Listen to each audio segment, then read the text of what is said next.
Hey guys, so for Topology 2, we're going to focus on edge flow and do a little bit of modeling. We're going to start kind of dissecting these references, and then we're going to move over to Blender and play around with create some of these shapes. It's a lot simpler than you probably think to do subdivision modeling, but this doesn't just apply to subdivision. This can also apply to anytime you use a bevel. So just keep that in mind. You want to identify your edges and your edge flows. Now, as a beginner, if you're starting to get into this, you're probably going to have a hard time imagining what you need to do when it comes to the topology on these reference images. So drawing along with me here probably may or may not help you. It didn't help me when I seen other people doing this and I tried to do it as a beginner. So it might not work for you. So just move into modeling if you need to. But when we're doing a bevel with subdivision at least, right? Or we're doing a corner, and a lot of times we do our cage model. It looks something like this if we're doing a Korean bevel. And the algorithm will smooth it, right? So we'll end up with a vertex here, vertex here, vertex here, or something along these lines anyways. So we have vertices running through. This is the center vertex, right? This is what we're looking for. This is a primary indicator of our edges, right? That center vertex, the center of the edge. And so even if you're doing like a regular bevel, of course, you'd have something like that, right? So you want to try to use a center vertex. Now here's the thing. We can see here there's a bevel, so we need a center vertex, right? So this is what we're looking for. These edges, even if they're beveled, we're looking for them, okay? So we can see that this one will go around in this direction, and it'll actually go all the way around like that, okay? And so when we do our subdivision later, we'll know that we need 2 additional edges. That's how we end up with our curves possibly, right? So we'll have vertex, vertex, vertex, okay. All right, now with that out of the way, or if you're just doing a regular bevel for that matter, we need to identify our primary shapes first. So we're not focusing on details. We don't worry about these just yet. You need to think about them, right? Like these details you might do later on. You need to think about where these are going to exist. Maybe you want to put a nice big quad underneath this or something so you have somewhere to work in this area. But that's not the primary focus. We're not doing that just yet. So think about them, but you need to think about this big shape and identify these edges. Okay. And so when sometimes you have a flat surface as well, you might have this stop here, and then you'll have another one start here. So you might sometimes have a center edge as well. It's really up to you on your if you're going to create that center edge as well. But I like to put them just so I have good edge flow control on my whole model. But you can see we can start to identify this one, and we can actually see there's a panel here that's being created, or a separation of the mesh, anyways, right? The actual object, and we can start to figure out where our primary edges are. Just kind of sketching along on top of them. You can kind of see the main kind of flow to this whole model that we're going to be creating. And you can use line tools if needed. In this case, I don't think it'll help here because the front starts here's center, and here's center. Okay, so it's something way more out here. All right, so I'm just trying to trace along with it, but I think you get the idea. We're going to eventually have some symmetry in this thing, so we'll probably have an edge down the middle as well, right? And so we can kind of go through this whole thing, figure out our primary shapes, how they need to look. You can see it's kind of beveled a little bit here in the back, perhaps, maybe a tiny bit. Okay, so might end up with an edge through here, or it would actually probably be closer, I think, to here.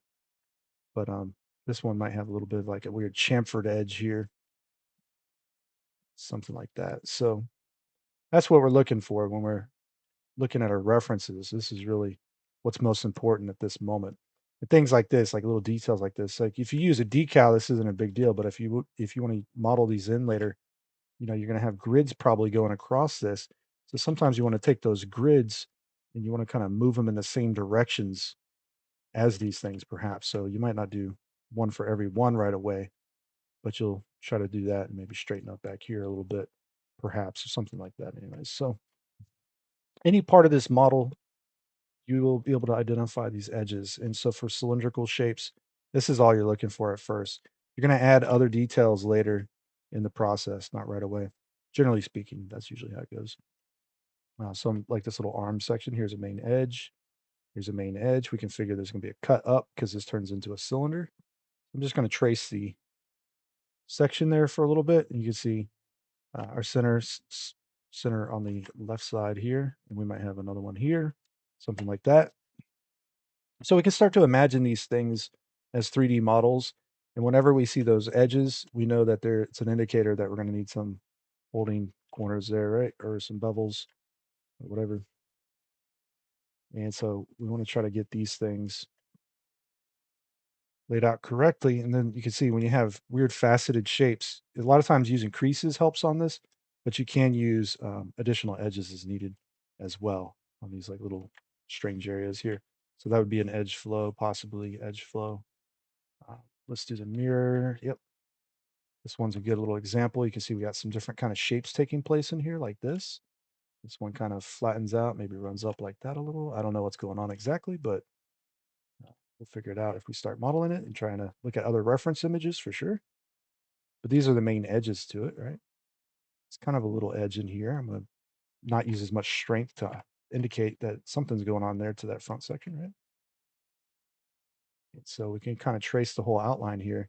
We can quickly start to see, what we're going to have to probably create here. And just imagine what we're going to have to create. All right, with that out of the way, you do that to your whole image just as you look it over, as you're creating individual sections, perhaps, of the whole thing. You're going to look it over and you're going to make sure you're paying attention to those edges. And also, the curves generate edges as well to some extent, right? So this whole curve might actually come through this area completely flush with itself, right? But this is a cutout. This is also, you can do this with Boolean Ngon, by the way. You didn't know that, but you can start to see where these kinds of things might trait. This image might be kind of broken up in these different areas, right? So you can start to imagine those topologies I showed in the first part kind of existing in these areas here, perhaps, right? Not too crazy. Anyway, so let's go to Blender. All right, so we brought this one over into Blender. Just Shift A, create image reference and a side view. You want to do this in a side view. So tilde key, view right, left, whatever. For this video, however, it's not a great image to model from per se. You can do it, but it's a little challenging. I'm going to create a cube anyways. In this cube, you'll notice when I move it, we get locations, but if we rotate it on Z, we also get a rotational value here, right? This rotational value, usually you're using global coordinates, so it would move something like this. But when you use local, you can stay on this like so. So I'm using the move tool, of course. It's going to make life a little bit easier. Now let's just focus on edges. Press M and merge at center here. We got one vertex. So you can extrude vertices, of course. Press E and X. You can extrude that vertex out like so. And so we can start imagining that we're going to create this edge here. And so we know it goes up in the back maybe. And then as it gets to the front, eventually it's going to drop down a little bit and probably move a little bit farther forward towards the center there, right? So eventually this will end up with a bevel on it, perhaps, right? So we might do something like Control B and then hit V, and we could do a bevel on the vertex, perhaps. We're going to do this later, though. We're not going to do it right now. Just wanted to prove a point there that that's what you could be doing. So I'm going to pull it out to the side, hit E and Y, pull it back out that way so I can symmetrize it when I need to later. Okay. So what about this edge over here on this side? Well, this one drops down, it comes out a little bit, and we pull this out like so. Okay. And so this is kind of an interesting little area. It can kind of cause you some trouble perhaps, but we're going to press F between these two vertices. So shift select them, press F, and we can take this section here, these two edges, and press F, press F. We can fill that in. So we know what subdivision does to a triangle. If you watch that other video, if not, what it's going to end up doing is it's going to put a vertex in the middle and it's going to do this number. So it creates an end pole. It's going to start smoothing all this down. So just keep that in mind as we're working. We don't have to use quads necessarily on the first iteration or even sometimes the second iteration of a model. And what I mean by iteration is eventually we're going to apply a subdivision with Control 1. You can shade it smooth. And so this will be the first iteration perhaps. You can preview it in, Control 3, 1 through 5 will Control 1 through 5 will subdivide at different rates. So you can see we're changing values here, 1, 2, 3, 4, 5. All right. All right. So you can do it at 2 for now, but when you apply this, you want to put it back to 1. And so we can do some loop cuts as well. We'll turn subdivision off in edit mode. So we can do a loop cut to kind of hold this all forward a little bit better in this area. And you can see we're starting to get the shape we're kind of looking for here. It's not too bad right now.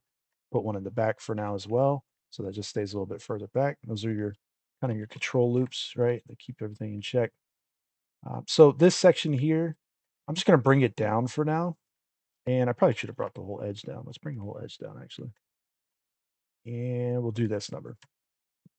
All right, so that's kind of this other edge here. So far, we've knocked out a number of these rather fast. We got this one. This one is supposedly existing now, but you can see it kind of has like a little shape to it in there, right? So we're gonna have to do that. And this one is actually gonna be kind of a center edge here. That's kind of what I was thinking of about using that one because I might bevel this one later. So I'm actually shooting for that center edge right through there. You might need that one because it does split here, remember? So we'll put it in for now. And then eventually, we'll take all of these and we'll go even further down with them perhaps and start moving some of them inwards as needed so it can wrap around on the bottom. Now the side doesn't look like it wraps a whole lot. I can't really see the reference too well. Go back to Krita just so I can look at it. Okay, it does wrap a little bit underneath here, so let's just do that for now. I don't usually put my references out in Blender like this. I use a program called PureRef, and I put it on a second monitor so I can always look at it. But yeah, we can start pulling that down under there. So we can figure at some point what's going to happen. You can see these are not aligned with each other either. I'm going to select all these. I'm using an add-on called Machine Tools. I'm going to use the alignment by Alt A. So you need to set that up in the machine tool preferences. But you can also press SZ and 0 if you really wanted to. You could do that as well. But I'd rather use the alignment pie. It's faster. So, and I can move it down. Oh, also, when you're doing this, okay, yeah. So the scaling also takes effect locally. I just want to make sure it was doing that. All right, now, so when this is subdividing, we're getting this shape, right? And we can kind of control this in clever little ways. You can create a quad here if you needed to, right? If that's something you thought would work. But you'll notice something when we add that in, we do get that quad, but we get a pole. So be careful with that one. It might hurt you a little bit. And we can Alt S, push it in a little bit. So you can see how we can start thinking about how we're going to manage this little middle section here as well with that. And so this is what's so great about all of this because if we turn on subdivision and edit mode and we turn on end result here, we can also run through this shape and we can play around with crease values. So if we know this is a little bit sharper up here, we could potentially do that. And we can tweak these ever so slightly and add some creasing. So this level 1 subdivision, this is the best time to use creasing on your model, undoubtedly, because you don't have to always bevel these extra edges necessarily. Now you can also use what's called a weighted bevel, which I'm going to do another video on later, but it's very similar to creasing. However, it actually bevels the edge and you're going to use the mean bevel weight here instead to do that. But you can see we can start tweaking this whole shape overall. It'd be nicer if I had some better references so I know how to line all of this up exactly the way I need it and was working kind of in a standard standard angle anyways. But you can see where it's going, right? Like it's pretty close to the right shape. We're not worried about the detail yet because we can cut those in later. And so when we work out this little section back here, perhaps we do have this cut here, which could cause a little bit of an issue. We might not be at a high enough resolution to work with that yet, but we might need that detail as well. However, let's go ahead and turn that off for just a second. Okay, and we can press E and Z and pull this up just for a second, and E and X and pull that out. See what's going on here with this last little section over here. So you can see like this could potentially work. It probably needs to be brought back just at a little bit of an angle. Okay, and so this might work out for us here potentially because we still have to have that maybe an additional edge over here on this side as well. And so we're able to work these things in this manner. Maybe we crease this now. So I'm going to turn that back on so we can play with the crease. You can use different crease values. There's no set in stone crease value you need to use necessarily. However, you do want to pay attention to your subdivision. Every time you go up in subdivision, it's making it stronger and stronger. But if you leave it like we're going to do a level 1 subdivision and it's not strong enough, you see, we might want to straighten it out even stronger than that, perhaps, right? That's a pretty strong point up there. So leaving it as strong as possible might be useful. And we might need to crease this one too, right? To maybe max, who knows? It's going to be a judgment call, whatever you're working on. But basically, you can see we can start working this one out now as well, possibly. Might need a holding edge here, perhaps. That gives us a quad. So we can start combining these together. We can turn that off in edit mode again. And now you can see we can actually start dictating our topology here, we can press Control Shift S. It helps if you're in a side view, orthographic side view. So as you're orbiting, hold Alt, you can jump into a side view usually. I'm at a weird angle, so it's not going to work. But Control Shift S, you can skew, so we can start to change the topology layout overall to start supporting those other elements that we identified earlier, those little vents or whatever they are. We might want these at that same kind of an angle in this area. It's a possibility. And you also might want them to be right in between the little vent sections that you're going to create. So little weird things like that. When we're doing it at this, like we're working this at this time, we might end up having to make changes later on, um, or make changes now that will take effect later on, which is what's interesting about sub-D sometimes. So we can get through this whole shape. I'm gonna line that to the back real quick. All right. So nothing too crazy here so far, but you can see it's developing into a decent little edge flow. If we alt click around with face selection, you can see we start kind of figuring out what's what and where's where and how it's all working. And if we ever need to change the crease value, we can do that real quick, kind of play around with the settings there, perhaps, right? Okay, so we'll have to do this potentially for all of your model. This is why I emphasize block out so much, because this is your subdivision mesh at some point when you're blocking out these kinds of edges. They can be messy and dirty like I do it, but they don't have to be. You can actually just go straight into it like this. And whenever you get to a level 1 subdivision and you apply this, right, you'll see everything goes up in uh, count here by twice, right? So now we have more edges to work with. We can start to do more refinements to this perhaps if needed. So if you ever wanted to just shift things around a little bit, you could do that. You have to be a little careful how you work the mesh though. Try not to mess up your edge flows too much, but sometimes you get weird kind of lumpy surfaces if you're not careful, if you move the wrong things at the wrong time, at the wrong place, all that fun stuff. So you have to just push and pull these things around a little bit and GG twice, slide it around and see if you can't start working out the next level of subdivision. So I'm going to hit Control 2, do it a little bit higher than it should be. Also, this might be a good time to get rid of creases. You can leave them if you're going to go up another subdivision level and apply it. But if you're not, you probably want to get rid of them, right? So it's probably not better to keep adding more and more subdivision to it. Now, your base mesh there that you had created originally, you also want to make sure you're trying to keep things as nice, even quads as much as possible everywhere. Rectangles sometimes are acceptable, like there's just no way to avoid them, but usually the more squared up, the better it is, and it'll look more professional too. If you're trying to do any kind of deformation on a mesh, right? But if you're not deforming it and you're just creating a normal map to bake to a low poly, you might be okay with some pretty sloppy topology. It doesn't have to be super clean. So if you have rectangles, if as long as it's not creating weird shading, you'll be all right for the most part. But there are times that topology still can have an influence, especially if you're doing things like decals, subdividing mesh to create decals. It seems like a good idea, but it actually can be sometimes problematic where you actually would want to use more like a Boolean ingon workflow, depending. It's not always required, but that's because all of these surfaces, when you think they're super flat, they're actually not. They have like slight little curvatures to them and things like that. And so decals like really like flat surfaces. Anyways, so we got this going at least, right? Like we kind of got an idea here of what we're doing. You see, there's a panel that runs all the way through this whole shape. That's great. Okay, so we can start to make additional refinements to this as needed. I don't really know how far this little arm is forward, but it's somewhere like right here. Okay, and this is a shell, by the way. This is a big plastic shell on top. So if we wanted to model this accurately, we would create the shells. If we're going to do subdivision modeling, it's not always required to create the shells. In this case, I think I'm just going to blow that away though, and I would put a different mesh underneath it perhaps at some point, even if I was baking it. So that's optional though. You might not want to do that. Depends on your use case.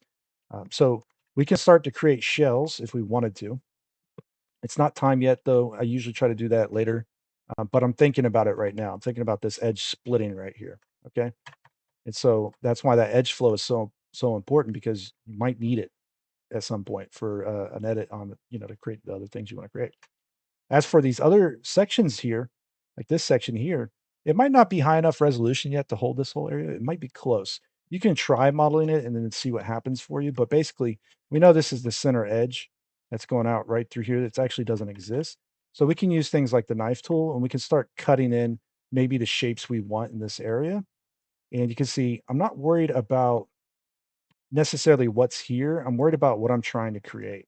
Okay. That's what I'm really worrying about the most here.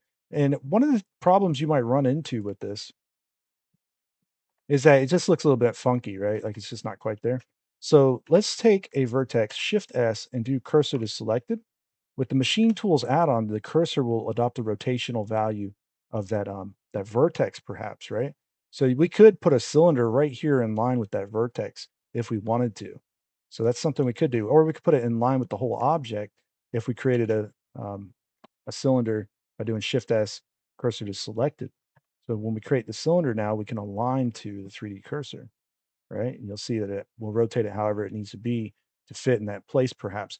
Personally, I don't think that one worked out too well. So we're not going to do that apparently. But let's try this one up here. Let's see what happens if we do that again. And we align to the 3D cursor and scale it down. Oh, it came out a little bit of a weird angle. Probably not what I want either. So here's another thing you can do. You could just create a cylinder. I'm going to scale it a little bit first. And we're going to use the machine align feature again. So Alt A. Instead of doing location, we're just doing rotation. Okay, and now we should be on the axis we need at least. So I press R and Y and then hit 90.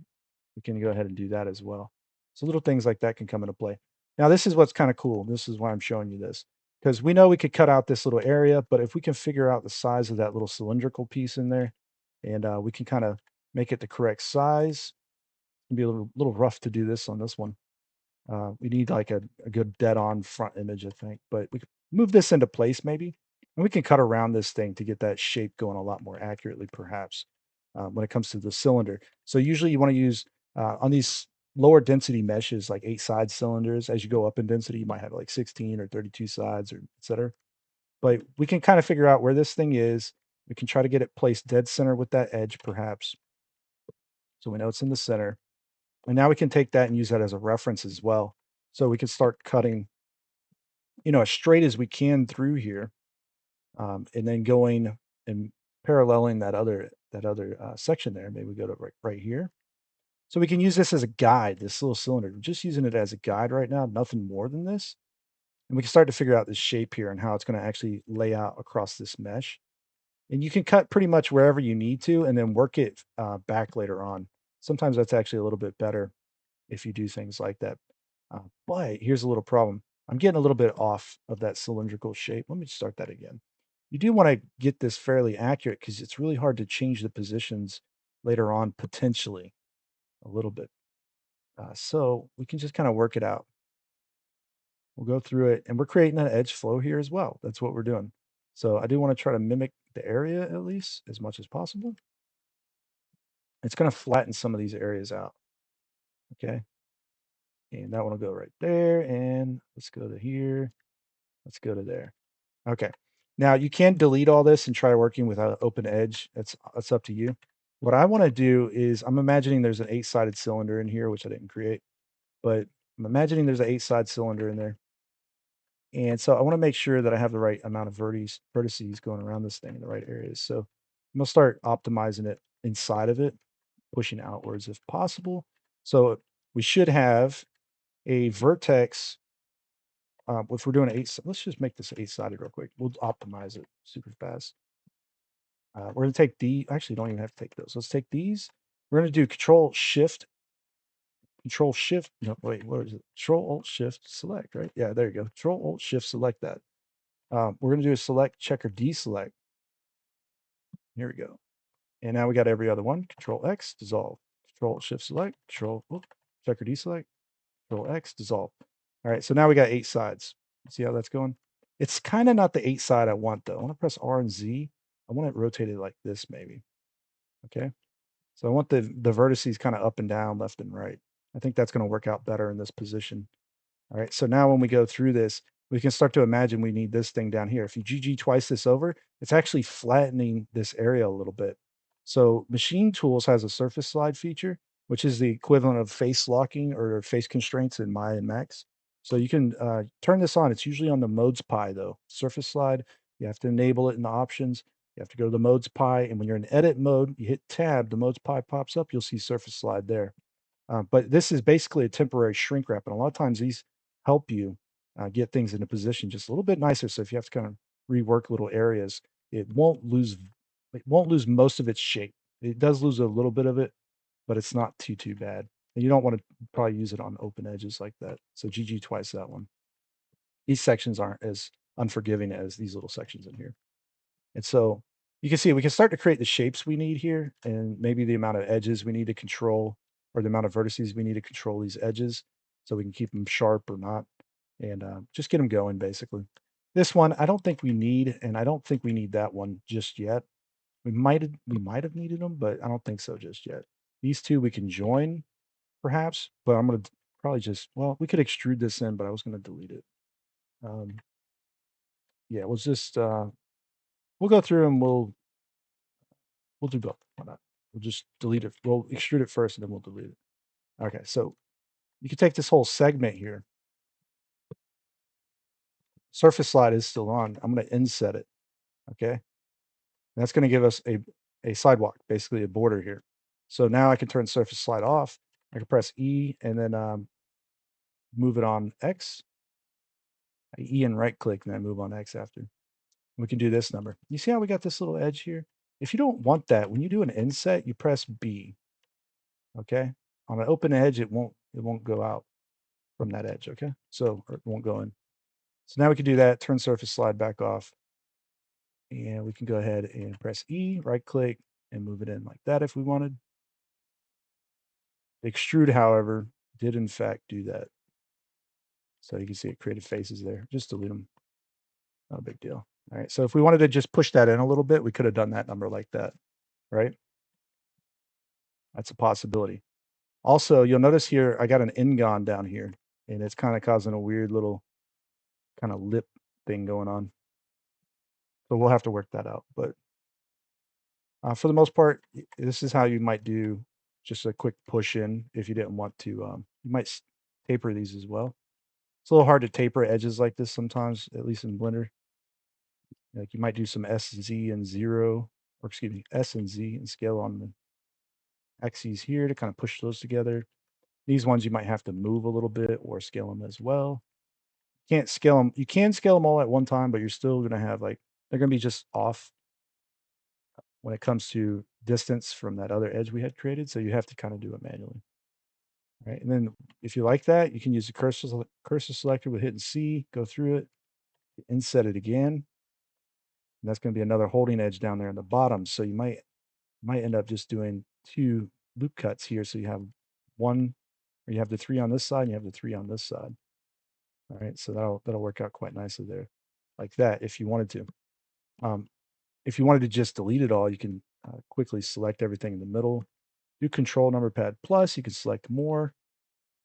And we can go right up to that edge and we can delete that perhaps. Okay, so we got a holding edge here going around this thing now, which we may or may not even need.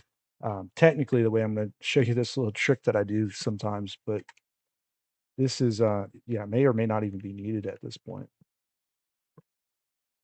So I'm just going to get rid of it because it's going to create more complications. You see how it dissolved that vertex and it collapses all that? Man, I don't want that either. So I'm going to get rid of those two real quick. Dissolve that. And we're going to dissolve edges. Let's see if that works. Nope. Select all of them as a face. Dissolve face. Nope, nope, don't delete. Dissolve face. There you go. Or you can control exit, by the way. Just boom. It should work. Doesn't always, but it should. You can see we got the extra vertex here just hanging out. Let's merge them back. So press M, merge at last. Or you can control X them sometimes. All right. So we're back to where we were, which is okay. And I want to figure out these ingons here. So usually an ingon you can cut in half and uh, it will become quads. So you cut this like this, send it down like that. And this is probably the better direction. You could cut it in the other direction if you needed. So there's always different ways of doing things like, um, for example, oh, you know what? We can't cut it in the other direction because it has that narrow one. You can't cut it in the other direction. Yeah, you could cut it this way. I was thinking we'd cut that one, no, this one.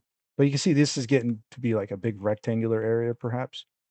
Probably not as good of a solution unless you had a reason to send it that way.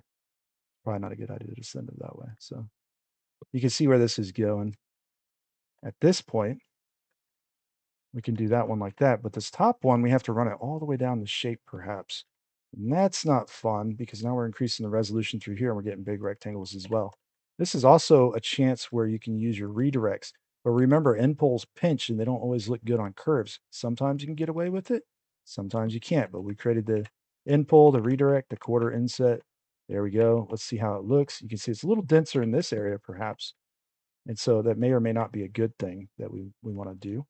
Um, but it is there. So this is also something that's kind of interesting is that we know when a n-gon subdivides, it creates an e-pole, right?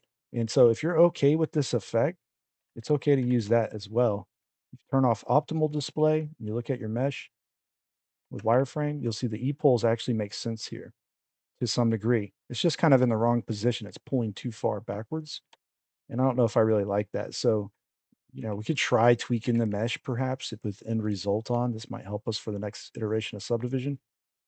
We might be able to pull it forward a little bit, tweak it, see if that works for us. In this case, I don't know if I necessarily like it. It seems to be kind of working, but it might be something we want to go with. It might not be. Who knows? Whatever the case, I think what I'm going to do is we're going to turn that back the way it was. I think I'm just going to run them, and we're going to use the set flow add-on. The set flow add-on sometimes helps on things like this, but it's a little finicky to use. Sometimes you got to grab like maybe just this edge and set flow, right click set flow. And if it does nothing, you go to object mode, select your mesh again, go back to edit mode and set flow again. It might work. And you can see it's trying to correct that little curvature there is what it's trying to do. And because I'm bringing up the resolution here, I might also bring up the resolution over here. And so you got to really think about what you're doing when you're making additional new cuts like this, because you might have to match this later on to it. So we have an even resolution across the whole mesh. That's kind of an important thing. Now on the flip side here, I can run this as a loop cut. So Control R, loop cut that, Control R, loop cut that. If I set flow here on this edge, it may mess something else up later on back down here. But for now, I think it actually got it pretty good. So set flow saving the day right now. Blender does not have that by default. Loop Tools does something similar, but we're just going to set flow on that area. And now you can see we can cut into this position here now. Okay. All right. So what am I getting at here? Like, why are we going through all this trouble? Well, there's a couple things here to think about. First of all, if we're creating a shell model, we can start adding something like a solidified to this at some point, right? And I'm going to do it before the subdivision. You'll see why here in a second. But we solidify it, we bring it out or in, and this is what we get. We get these really soft edges here. This is something that you want. You might be able to use that right away. That's fine. However, this doesn't really have a holding edge on it that's pushing these end poles and E poles away from that edge. So we're going to get a little fluctuation in the shape here. You'll see that curve just gets a little bit softer here, perhaps, or a little pinchier here. So we want to have some separation, which means we need to bevel that edge. And so instead of beveling it manually, where I got to work through this whole thing, we could use a weighted bevel, or we could just add a bevel modifier. So there's a little interesting trick you can do. This is something you can do. I wouldn't say it's the best, like it's something you should do. Let's just put it that way. But you can send a bevel after the solidify, change the angle amount to something below or something below 90, basically. So like 85, 80 maybe. And this is going to catch all those sharp edges. Hopefully, it'll go through the whole shape and do that.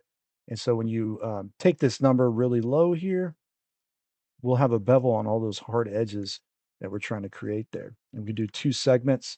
And you can see we can sharpen it up as well. So I'm going to hold shift while moving this slider. It gets really tedious, but if we look at our end result now with the subdivision, what we should see is that we are in fact beveling this area, and that's why it's getting so dense here. Okay, so a lot of rectangles there, probably not the best result you can get, but um, definitely a quick way of working out that bevel on the edge without having to do any manual work. If you want to just turn it off later, you can. And so it's just a fun way of working on a shape like this. And for this one here, same deal. We could actually add a bevel to this. We don't change any settings right away here. We just bump the count to 2. And not that. And we'll change the offset a little bit maybe. Okay. And with that done, if we hit Control 2 and subdivide this and shade it smooth, you'll see it's doing all of these edges here, right? And so it's not really, oh, you know what? Usually I do this with higher segment cylinders. And I was like, I just forgot. So it's actually beveling these edges too. All right. All right. Let's go over beveling with weights then. Sure. Why not? Let's do it. So the bevel modifier, you can use weights right here. Since I was going to do a video on this, but let's just do it now. You can also use weights. And so you set the maximum of the offset to whatever you need it to be. So a lot of times you stay on angle and you look at your bevels as they're taking place, set them to their maximum. Make sure clipping's on because otherwise you're going to have issues, I think. Set them to like the maximum that you want them to be and then switch over to weight. And this is a lot easier to work now because you can go to item, go into edit mode, turn these off in edit mode real quick. This edge here around this face, we can give a bevel weight. We can change it to whatever we want.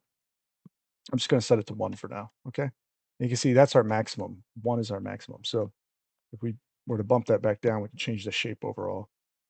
But you can use different weights if you needed to. You can do that on the back as well.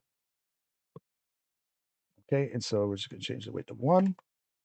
All right. And so you see this big ingon up here at the front. This thing is looking pretty wild, but you can use ingons and triangles on flat surfaces if they're not deforming, right? So that's something you could do. And you don't have to really do anything else to this because it's pushed these end poles all the way off the edges, right? And the big E poles in the middle. And as long as it doesn't have shading issues, you're okay. However, if you wanted to do something a little bit different, you could still use the bevel just the way we had it. You could take this section here, press E and S, get rid of that weight real quick, and press ES. Also merge them like this, a little bit more predictably. All right. So you can kind of push them in so they're a little bit smaller. Maybe they don't cause as many like possible shading artifacts, perhaps. So we can do that as well. If we wanted to do quads, I want to talk about that real quick. We'll get rid of the bevel for just a second. We'll work this out by selecting all of it and hit Control X. Oh, with face selection, Control X. There you go. Okay, so we want to work something like this out with quads later on. We would probably sidewalk it, or we could bevel it. I'll change the shape to a 1. So we have the 3 edges to hold the edge there, right? And so we can just maybe delete this area. So X delete face. We can grab this with Alt click, Control F, grid fill. Right. So we can grid fill these things. If you ever grid fill these and this one did it. So we'll forward slash and isolate for just a second. If you ever grid fill and they come in at the wrong angle, when you do the grid fill, just change the offset. Okay. And you can change that to be an alignment. Sometimes you can change the span too. It might help out as well. But this will subdivide now. No bevel modifier needed. And so if we ever wanted to add additional details later as well, we don't need the weights because we're doing it manually now. So we can do details at this point. If we wanted to, we could inset, we can extrude, we can inset, do 2 loop cuts in here. So we get our, not there, 2 loop cuts there. So we get our 2 additional holding edges. And we can just keep running with this. So working with, you might extrude a little bit, extrude a little bit, extrude a little bit, inset. There's all kinds of different ways you can do that, right? But, if we're working with that kind of shape, we're trying to create that type of cylinder. You can see we can now create that fairly accurately. Maybe it's pushed in a little bit further. So let's use move tool for that because I'm having a heck of a time with that local rotation for some reason. It's rotated the wrong way. Let me try realigning that real quick and see what happens. And can I rotate it on Y? 90? Okay, that looks more like it. Why did it get messed up? What did I do? Anyways, so I'll have to watch my own video back just to see what happened there. But this has a little sharper edge to it, right? So when you're starting to think about detailing, what we're doing right now, we're kind of detailing this. This needs 3 edges usually to hold it, right? So just keep that in mind. Usually, unless you're using creases. You can use creases at this point and then apply another subdivision later, but you'll have a pretty dense mesh. So you might want to start trying to use geometry as opposed to creases to keep it a little bit simpler, hopefully. But sometimes your model just requires more work out of it. So if I control B and hit V, that bevel should have already been kind of doing this, I think. But you can see I did it manually real quick. We end up with this here. Okay. And so this is what's gonna cause guys a lot of problems. When you bevel a vertex or you're starting to work an edge and you know you need to hold it here, like what do you do? Like what's causing you problems, right? Well, this is where your additional padding comes into place or your double sidewalks. So we know we're gonna bevel this edge later. It's gonna push this end pole inwards, but we're gonna need an additional edge here on the outside. And this is gonna be kind of your double padding here because we can run this across these two edges later, right? And we can run this up to here and run it across these two edges perhaps, and then run it across there and run it across there and there and there and there and there. Okay. All the way back over to here, one dot here, and then all the way back out here. Okay. So we got our sidewalk again. Nice. And we can press J. We can join these. Okay. We got to combine all these together. Now, here's the little secret. If you merge these at center, it's literally going to merge right there at that center of that edge. And sometimes that moves backwards a little bit from where you might want it to be. And maybe you want that, maybe you don't. So it just depends on how you're looking at it. Cause like I think this edge would look better if it kind of ran out and it merged like right here. If I press GG twice and start sliding this, that's not going to work out very well. You could subdivide the edge in GG twice and find that perfect spot there as well. Personally, I think it's better just to use machine tools, honestly. Just turn on surface slide. Don't worry about it. Move this where you need it. And then you can take this one and merge it to it. Bam, done, right? Not a big deal. So you could merge it center, but like I was saying, it might push it back a little bit in ways you don't want to. So you got to be careful with that one. I don't think any of these will really do it per se, but and I can also move it after I merge them as well in case I got something a little bit off. So machine tools is a lifesaver by far. And we can tweak the bevel here as well with the ability to move the vertices in this way. So if I think that one's kind of good up there, maybe we'll merge to it first and then move it. It's a little bit. So we can tweak this to a finite degree basically. I start creating those perfect little edges in that manner, right? And so now you can imagine doing this for the rest of your shape everywhere. You're going to start breaking down every little edge as you're working, every little thing. You're going to say like, well, I need maybe, let's make that a little smaller. Maybe I need 3 segments right here. Maybe I need one there, one up here. So one there, maybe. Um, Try not to overdo it. Just try to keep it as simple as possible to hold a specific shape if possible. All right. But you'll eventually get to these other little areas where you'll start doing the details as well. And you already know our primary edges on these, right? Gonna be like these ones here. And so now we gotta maybe bevel this area with 3 edges, bevel this area with 3. You see where we're going, right? This is gonna need 3 edges. This will loop somewhere through here maybe. That one has to stay there. This one needs a little separation. So this is our main shape here. It's gonna get beveled in this area all the way through. So this is gonna be the top of the cylinder. This is gonna be the quarter section. This is gonna be the side. Might end up having more edges coming out this way. Possibility. Might have more in poles we have to do or e poles we have to deal with. All kinds of fun stuff that we might end up with. But basically, you can start to imagine what you're creating now just by working in this manner. And it takes practice to get fast at it, but it certainly isn't too challenging to start to understand it. Like once you start realizing this is really what it's about controlling your edges, right? And so you'll be able to start doing this because you'll see this shape up here later and you'll say, well, I need an edge flow that goes out and around like this, right? And we need 3 vertices here to hold that shape. So that's going to give us the ability to do that. And guess what? The 3 vertices also happens to work out pretty well for a cylindrical shape because we're doing cylinders, right? So we might pull in like this. We might do you can do an E-pole at the center if you wanted to, if it's flat, like I was just showing, right? So we might need another edge here. You see how tight this starts to get after a while?